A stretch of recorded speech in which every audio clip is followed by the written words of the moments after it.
जय माँ लक्ष्मी। धन्वंतरी जयंती को धनतेरस कहती। धन युक्त तेरस माने त्रयोदशी तिथि रे आमे धनु को पूजा करवा से जो पर्वटा है धनतेरस।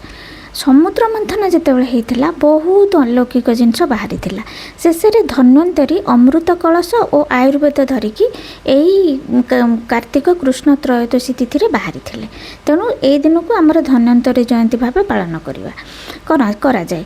आमर कथार कहती स्वास्थ्य ही संपद। तेणु आमर प्रथम संपत्ति बा प्रकृत संपत्ति है स्वास्थ्य। तेणु प्रभु धन्वंतरी जी विष्णुकर गोटे अंश से अमृत आनी आसी आयुर्वेद आनी आसी से जो अमृत खाई देवता मान अमर हेले आम आयुर्वेद खाई सुस्थ हवा। तेणु धनतेरस आम कि नुआ केवल किणवानी पुराणा जहाँ धन आम पाखे अच्छी ताको सफा करी पूजा करवा। माँ लक्ष्मी कुबेर को भी पूजा करवा।